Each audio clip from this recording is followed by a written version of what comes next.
দেখুন, যেহেতু থিয়েটার, যেমন গতবারে আমরা শুধু অ্যাওয়ার্ড সেরিমনি আর একটি নাটক করতে পেরেছিলাম সিজন 1-এ, গত বছর থেকে শুরু। এবার সিজন 2 আমরা চিন্তা করলাম যে অ্যাওয়ার্ড সেরিমনিটা একদিনই থাক।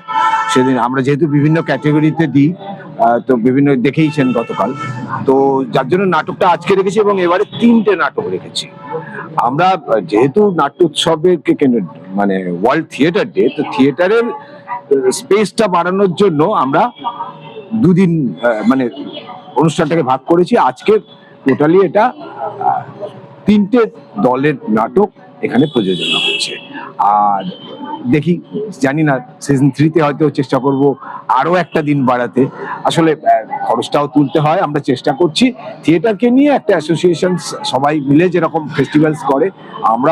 হ্যাঁ, বিশ্ব নাট্য দিবস দেশে দেশে বিভিন্ন জায়গায় পালিত হয় এবং প্রতি বছর একজন করে বার্তাও দেন। এবং বিশ্ব নাট্য দিবস উপলক্ষে এই যে অনুষ্ঠান, দুদিন ধরে এই অনুষ্ঠান খুবই কম হয়। তো এডি ক্রিয়েশন এই যে উদ্যোগটা নিয়েছে, এই উদ্যোগকে আমি সাধুবাদ জানাই। এবং আজকে 3টি নাটক হচ্ছে এবং কালকে আরো কিছু পুরস্কার বিতরণী হয়েছে, অনুষ্ঠান হয়েছে এবং সেখানে শ্রদ্ধেয় নিমাইদা এসেছিলেন, নিমাই ঘোষ। উনি লাইফ টাইম অ্যাচিভমেন্ট অ্যাওয়ার্ড পেয়েছেন এবং এই ধরনের মানুষরা আছেন, মানে আমাদের উপরে বটবৃক্ষের মতন রয়েছেন। এবং আজকে এখানে এই নাটকটি করে আমি খুবই খুশি, মানে আমার খুবই ভালো লাগছে যে এই রকম বিশ্ব নাট্য দিবস উপলক্ষে এরকম একটা, এমনি তো থিয়েটার করি কিন্তু বিশ্ব নাট্য দিবস উপলক্ষে এরকম যে প্রোগ্রাম, এইখানে আমি পারফর্ম করতে পেরে সত্যিই খুব খুশি এবং উদ্যোক্তাদের আমি সাধুবাদ জানাই। এরকম থিয়েটার আরো বেশি বেশি করে হোক, এরকম অনুষ্ঠান প্রতি বছর হোক, এটাই আমি কামনা করি। আগে দেখা যেত এই নাট্য ইয়েতে দিকপাল মানুষরা অভিনয় করত।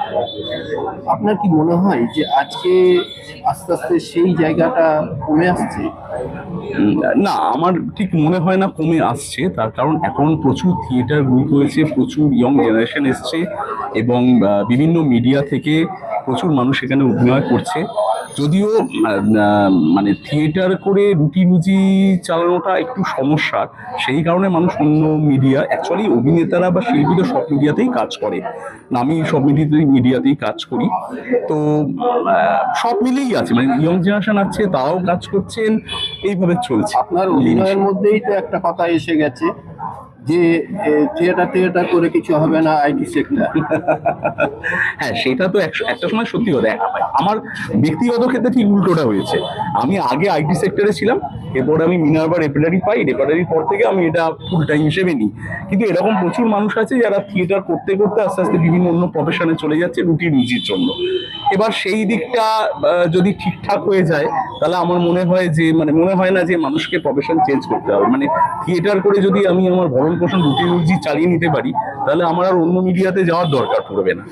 আমি দেখতে চাইবো যে এরকম দিন হয়তো একদিন আসবে, আমি এটা বিশ্বাস করি এবং আশা রাখি। আমার নাম স্বাগতম হালদার। আমার ডেজিগনেশন হচ্ছে আমি অভিনেতা। এবং নতুন জেনারেশনকে কি বার্তা দিতে চাই? এই হলে প্রথম করছি, আমিও কোনোদিন কলকাতার মধ্যে থেকেও এই হল চিন্তামই না, নাম শুনেছি, প্রথম এলাম। ভালো লাগছে, মানে এরকম একটা পুরোনো হলকে এত সুন্দরভাবে তৈরি করে রাখা, এবং দীপ আমাদেরকে এখানে আমন্ত্রণ জানিয়েছে, যার ফলে আমাদের এখানে আসা সম্ভব হলো। আমার খুব ভালো লাগছে এবং এই পুরো ব্যাপারটা, পুরো মানে ব্যবস্থাপনাটা খুব গোছালো, এটা খুব বড় কথা। আপনার নাম? আমার নাম অপু আইচ।